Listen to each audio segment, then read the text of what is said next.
Jornal de Tete.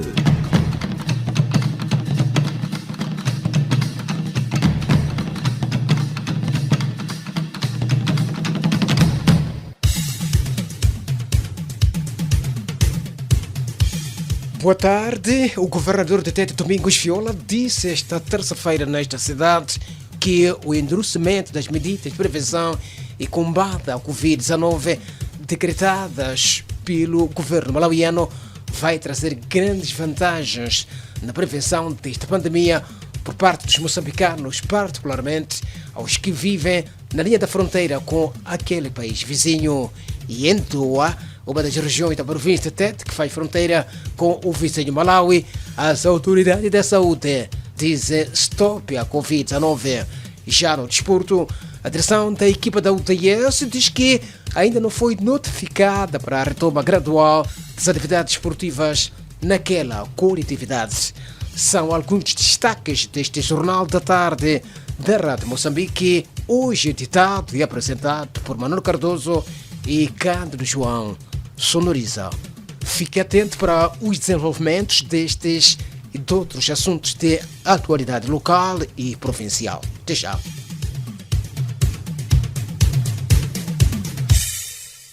Tal como já fazíamos referência, o governador de Tete, Domingos Viola, disse esta terça-feira nesta cidade que o endurecimento das medidas de prevenção e combate à Covid-19 decretadas pelo governo malauiano vai trazer grandes vantagens na prevenção desta pandemia por parte dos moçambicanos, particularmente aos que vivem na linha da fronteira com aquele país vizinho.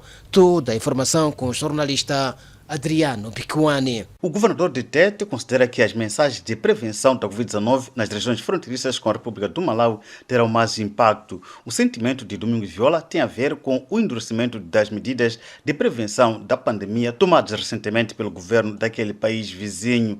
Viola recordou que há pouco tempo o uso de máscaras de proteção facial não era obrigatório no Malawi e não se observava o distanciamento social. Estas e outras situações tornavam difícil fazer cumprir as medidas de prevenção do novo coronavírus nas zonas que fazem fronteira com aquele país, rematou o chefe do Conselho Executivo Provincial de Tete. Malawi foi um caos.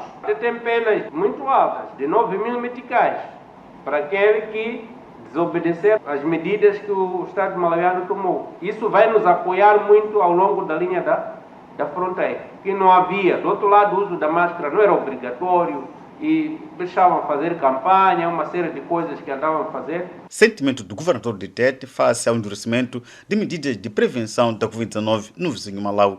Domingos Viola manifestou esta posição esta terça-feira na 8ª sessão ordinária do governo provincial, em que um dos pontos foi a atualização do rastreio da Covid-19 nesta região do país. Refere-se que, num passado recente, os moçambicanos que usavam máscaras de proteção facial nas zonas fronteiriças eram considerados portadores do novo coronavírus. Em algumas circunstâncias, moçambicanos sofreram agressões físicas por usarem máscaras em território malauiano. E em Doa, uma das regiões da província de Tete, que faz fronteira com o vizinho Malawi, as autoridades da saúde dizem stop à Covid-19. Desenvolve esta informação o jornalista Mohamed Rafiki. O setor de saúde, mulher e ação social no distrito de Doa, em Tete, está a levar a cabo várias medidas de prevenção da Covid-19 junto à população que vive na linha de fronteira com a República do Malawi.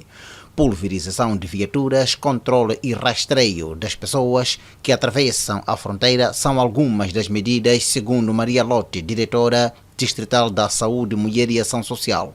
Lotte disse que o Executivo está a efetuar o trabalho com líderes comunitários no sentido de expandir as suas ações para a comunidade residente na linha fronteiriça. A fonte assegurou que estão ainda envolvidas na divulgação das medidas de prevenção da Covid-19 nas comunidades os ativistas de saúde. Tendo em conta que a nossa fronteira é aberta e tem muitos caminhos por onde as pessoas passam, mas nós estamos a trabalhar neste sentido. Treinamos os líderes comunitários para o controle dos caminhos não formais e que Caso detectem alguma anormalidade, comunicam-nos. Diretora Distrital de Saúde, Mulher e Ação Social do Distrito de Doa, em Tete Maria Lote, e o trabalho em curso nas regiões situadas junto à linha de fronteira com a República do Malawi para a prevenção da Covid-19. E de mãos dadas com esta pandemia estão as diferentes associações juvenis que continuam no terreno a disseminar mensagens de prevenção e combate à Covid-19, pulverizando alguns locais de grande aglomeração populacional, tal como reporta o jornalista Enoque Conselho. 105 associações juvenis em Tete estão envolvidas na campanha de sensibilização à população para o cumprimento das medidas de prevenção e combate à pandemia da Covid-19. São novos desafios para a juventude moçambicana, sendo que as campanhas estão a ser desenvolvidas junto dos conselhos municipais, governos distritais, setor de saúde, entre outras instituições na província de Tete. O representante da Associativismo Juvenil em Tete explicou que os jovens voluntários agregados nas diversas associações, além de sensibilizarem a população sobre medidas de prevenção do novo coronavírus, também pulverizam viaturas nos terminais de autocarros. Joaquim Pomba apontou os mercados, terminais de transportadores de passageiros semicoletivos e agências bancárias como locais alvos das campanhas de sensibilização sobre o uso correto das máscaras, higienização das mãos, entre outros. Nós temos uma colaboração direta com a saúde, onde formam jovens para poderem estarem preparados de modo a tomar medidas de prevenção sobre esta pandemia. Temos jovens a nível provincial, sobretudo aqui na cidade de Tete, jovens que dia a dia estão a fazer a campanha de sensibilização de uso correto de máscaras, com bombas de pulverização. Tudo isso para poder dizer à população estarem preparados e que a Covid-19 é uma realidade e prevenir-se dessa. Representante da Associativismo Juvenil em Tete, Joaquim Pomba, falando de trabalhos em curso com vista a evitar a propagação do novo coronavírus nesta província. Joaquim Pomba lamentou, no entanto, a existência de algumas pessoas que vendem bebidas alcoólicas para jovens de forma clandestina, o que pode anular os esforços empreendidos pelas diversas forças vivas. A fonte falava a propósito da celebração hoje do Dia Internacional da Juventude. E o Estado tem ainda por pagar como dívidas as horas extras mais de 1.000 professores. E as dívidas estão orçadas em mais de 38 milhões de meticais, tal como reporta a jornalista Ana Avenila. Mais de 2.000 professores aguardam pelo pagamento de horas extras na província de Tete. São, no total, mais de 38 milhões de meticais em dívida que o Estado tem por pagar a estes profissionais. O valor é referente aos meses de fevereiro e março do corrente ano, segundo fez saber o diretor provincial da Educação em Tete, João Barroso. Disse que, para além deste número, cerca de 1.495 professores aguardam pelo pagamento de segundas turmas. A fonte disse que o não pagamento do valor surge pelo fato de, na altura da paralisação das aulas devido à Covid-19 no país, ainda não terem sido processadas. O diretor daquele setor ao nível desta província disse que, para além das horas extras e segundas turmas, alguns alfabetizadores aguardam pelo pagamento dos seus subsídios. Em termos de subsídios dos alfabetizadores contratados no presente ano letivo escolar, foram contratados 1.007 alfabetizadores, 745 já foram pagos os seus subsídios, o que equivale a 74%, e 26%, equivalente a 262, ainda aguardam o pagamento, que está condicionado pela insuficiência de verbas ao nível dos distritos e a problemática também de associação dos NUITs em contas bancárias nos termos dos novos procedimentos do Tesouro. João Barroso, diretor provincial da Educação em Tete, e a dívida a alguns professores desta província referente às horas extras e segundas turmas e subsídio de alfabetizadores. João Barroso referiu que está em curso a racionalização do corpo docente existente em cada escola para evitar que hajam horas extras não justificáveis. A fonte fez saber ainda que o setor da educação em Tete Dos 865 professores por contratar este ano, já foram apurados, até o momento, 535. Fiquemos com outra atualidade local e provincial em forma de notícias com Lloyd Nascimento. Boa tarde.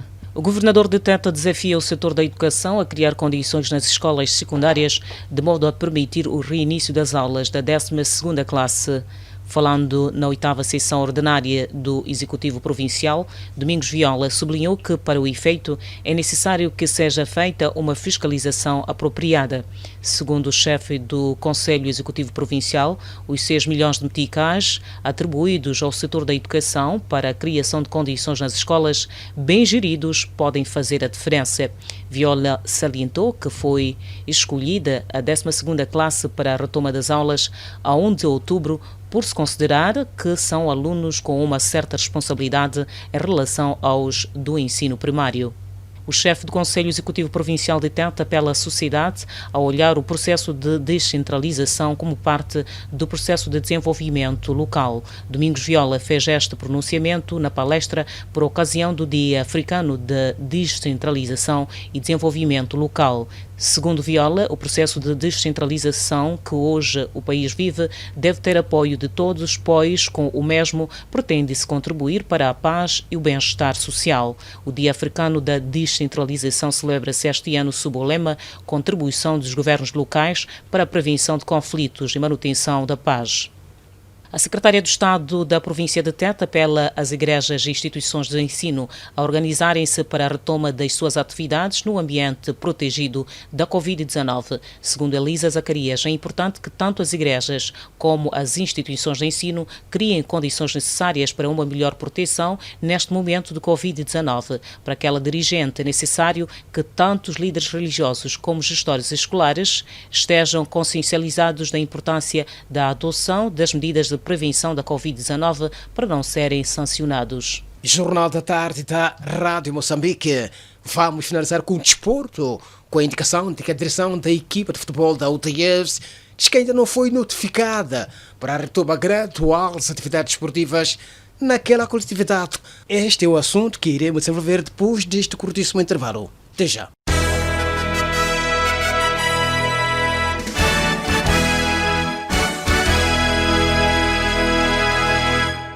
A direção da equipa da União Desportiva de Songo diz que ainda não foi notificada pela entidade que rege o futebol moçambicano para o retorno das atividades esportivas naquela coletividade. Este posicionamento é do diretor desportivo da UTS, que disse que o retorno das atividades esportivas será na base de um ofício da Liga Moçambicana e da Federação Moçambicana de Futebol. Cláudio Tonet disse que para uma boa preparação, que incluirá toda a logística, material humano e financeiro, é imperioso que a sua direção tenha em mão os documentos de orientação. Tonet disse que a sua direção, a equipa técnica e os jogadores estão preparados para arrancar e a qualquer momento com os treinos. Logo que haja esta informação, sublinhou ainda o diretor desportivo da UDS, que falava via telefone a partir da Vila do Songo. Não, Manuel, é assim, nós não temos nada oficial. Quando digo oficial é das federações, né? As donas das modalidades. Então nós, por uma questão de prudência e sensatez, não podemos avançar sem que o meu patrão direto, né, neste caso as federações, me envie um comunicado a falar sobre o que eu já posso arrancar. Não vemos sentido nenhum arrancar sem ter um comunicado oficial da federação. Está-se a falar, mas não está-se a respeitar os documentos das federações. Diretor desportivo da UTS, Cláudio Tonet, a dizer que ainda não foi notificado, quer da Liga Moçambicana e da Federação Moçambicana de Futebol, para o retorno das atividades esportivas naquela coletividade. Ainda com muitas atividades suspensas no país, Tonet disse que todos os jogadores continuam a cumprir e com rigor com todas as medidas de prevenção e combate ao Covid-19. A UTS e Costa do Sol, a seleção e atletas de diferentes modalidades inseridas em competições internacionais foram autorizadas a regressar aos treinos sem descurar as medidas de prevenção e combate à Covid-19.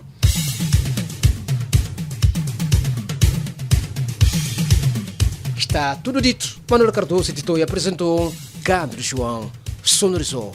A dupla volta mais logo às 19 para a segunda edição do Jornal da Noite. Uma vez mais, boa tarde.